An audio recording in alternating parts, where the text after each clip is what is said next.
Mobile দিয়ে video editing করে কিভাবে অনলাইনে ইউটিউব এবং ফেসবুকের মাধ্যমে ভিডিও সেরে আমরা কিভাবে টাকা ইনকাম করতে পারি, এরকম কিছু গুরুত্বপূর্ণ টিপস এবং ট্রিক্স থাকছে এই ভিডিওর মাধ্যমে। তো আজকের এই ভিডিওর মাধ্যমে আমরা জানবো যে ভিডিওর গ্রিন স্ক্রিন কিভাবে আমরা চেঞ্জ করতে পারি বা রিমুভ করতে পারি এবং সেই সাথে সাথে কিভাবে নতুন ব্যাকগ্রাউন্ড লাগাতে পারি। তো আমরা এই ভিডিওর মাধ্যমে জানবো যে ভিএন সফটওয়্যারের মাধ্যমে মোবাইল দিয়ে কিভাবে আমরা এই গ্রিন স্ক্রিনটাকে রিমুভ করতে পারি এবং সেই সাথে সাথে নতুন করতে পারি। তো প্রথমত আমরা ভিএনটাকে ওপেন করব। ওপেন করার পরে নিউ প্রজেক্টে যাব। নিউ প্রজেক্টে যাওয়ার পরে আমি আশা করছি যে আপনারা দেখতে পাচ্ছেন যে নিউ প্রজেক্টে যাওয়ার পরে আমরা প্রথমত হচ্ছে যে ব্যাকগ্রাউন্ডটা সিলেক্ট করে নিব।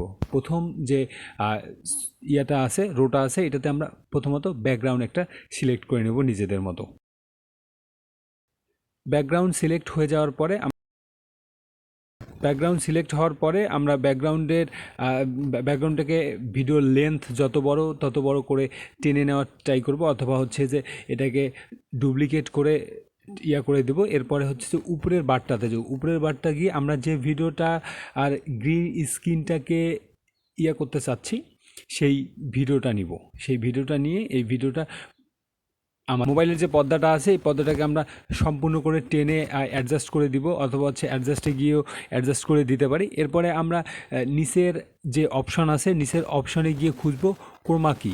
এই ক্রোমা কির মাধ্যমে আমরা খুব সহজে ভিডিও থেকে গ্রিন স্ক্রিনটাকে কিন্তু রিমুভ করে দিতে পারি।